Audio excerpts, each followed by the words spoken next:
Top 3-তে নেই ব্রাজিলের বাজ পাখি খ্যাত এলিসন, কিন্তু আর্জেন্টাইন বাজ পাখি মার্টিনেজ ঠিকই জায়গা করে নিয়েছেন সেই তালিকায়।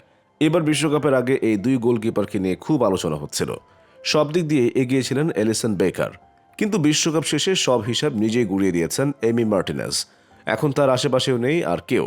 এবার জায়গা করে নিয়েছেন শর্টলিস্টে। আশা করা যাচ্ছে এবার তিনি পেয়ে যাবেন পুরস্কারটি, তবে সেখানে ঠাঁই মেলেনি ব্রাজিলিয়ান গোলকিপার এলিসন বেকারের। চূড়ান্ত ফলের আগে বড় লিস্ট থেকে কাটছাট করে তিনজনের তালিকা প্রকাশ করে ফুটবলের নিয়ন্ত্রক সংস্থা ফিফা।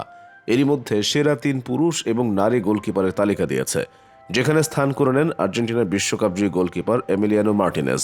পুরুষদের মধ্যে সেরা 3-এ বাকি 2 নাম রিয়াল মাদ্রিদের বর্তমান গোলকিপার থিবো কুর্তোয়া এবং মরক্কোর গোলকিপার ইয়াসিন বোনো। নেই ব্রাজিলের এলিসন বেকার। তিনজনের মধ্যে মার্টিনেজের 1 নম্বর হওয়ার সম্ভাবনাই বেশি, কেননা কাতার বিশ্বকাপের পুরো আসরেই গোলপোস্টের নিচে দাঁড়িয়ে দুটি ছড়ান তিনি। দুটি টাইব্রেকারের শট আটকে সবাইকে চমকে দেন তিনি। তার মধ্যে ফাইনালও আছে। এরপর বিশ্বকাপের সেরা গোলকিপারের পুরস্কার গোল্ডেন গ্লাভসও যায় তার হাতে। সেক্ষেত্রে দ্য বেস্টের সেরা গোলকিপারের মুকুট তার মাথায় উঠতেই পারে। তবে বাকি দুজনের কারো একজন সেরা হলেও অবাক হওয়ার কিছুই থাকবে না। মরক্কোকে ইতিহাসে স্থান দিতে ইয়াসিন বোনোর অবদান ছিল উল্লেখ করার মতো। এদিকে বিশ্বকাপে বেলজিয়ামের হয়ে ভালো করার সুযোগ পাননি কুর্তোয়া, কেননা তার দল বিদায় নেয় গ্রুপ পর্ব থেকেই। তবে কুর্তোয়ার জন্য প্লাস পয়েন্ট রিয়াল মাদ্রিদের হয়ে চ্যাম্পিয়ন্স লিগ জেতা। দলটির গোলপোস্ট আগলে রাখার কাজটি যে দারুণভাবেই করেছেন এই বেলজিয়াম গোলকিপার, সেটা তাকে সেরা 3-এ জায়গা করে দিয়েছে। 27 ফেব্রুয়ারি ঘোষণা হবে ফিফার বর্ষসেরা খেলোয়াড়ের নাম। একই দিন সেরা কোচ, গোলকিপার, গোলেরও পুরস্কার দেবে ফিফা। তার আগে নির্দিষ্ট সময় ধরে চলে ভোট। সেই প্রক্রিয়া শেষে এবার ফলাফল ঘোষণা বাকি। এই পথে যে আর্জেন্টিনার মার্টিনেজ এগিয়ে সেটা চোখ বন্ধ করে বলা যায়। এমিলিয়ানো মার্টিনেজ বনাম ফ্রান্সের 5 জন। আর্জেন্টিনার জন্য বিশ্বকাপ ফাইনালের টাইব্রেকার ছিল এমনই। মাঠে সেটির প্রমাণও দিয়েছেন আর্জেন্টাইন গোলরক্ষক। মার্টিনেজের বিপক্ষে নেওয়া 4টি পেনাল্টি শটের 2টি মিস করে ফ্রান্স।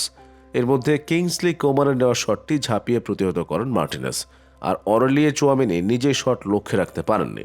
সেই ঘটনার বর্ণনায় মার্টিনেজ বলেন, প্রথম পেনাল্টিটা ঠেকিয়ে দেওয়ার পর জানতাম ওরা সবাই দুশ্চিন্তায় পড়ে যাবে।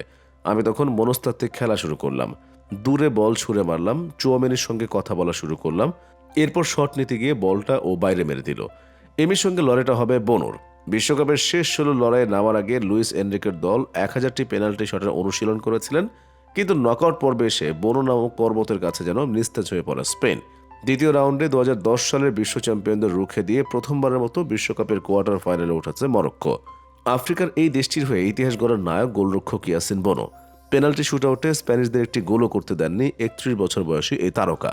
তাই ভোটে তিনি এগিয়ে গেলে চ্যাম্পিয়ন এমিরও কিছু করার থাকবে না। তবে এমন সম্ভাবনা খুবই কম। খানিকটা বিতর্কে না জড়ালে এমির পথটা আরও নিশ্চিত থাকত।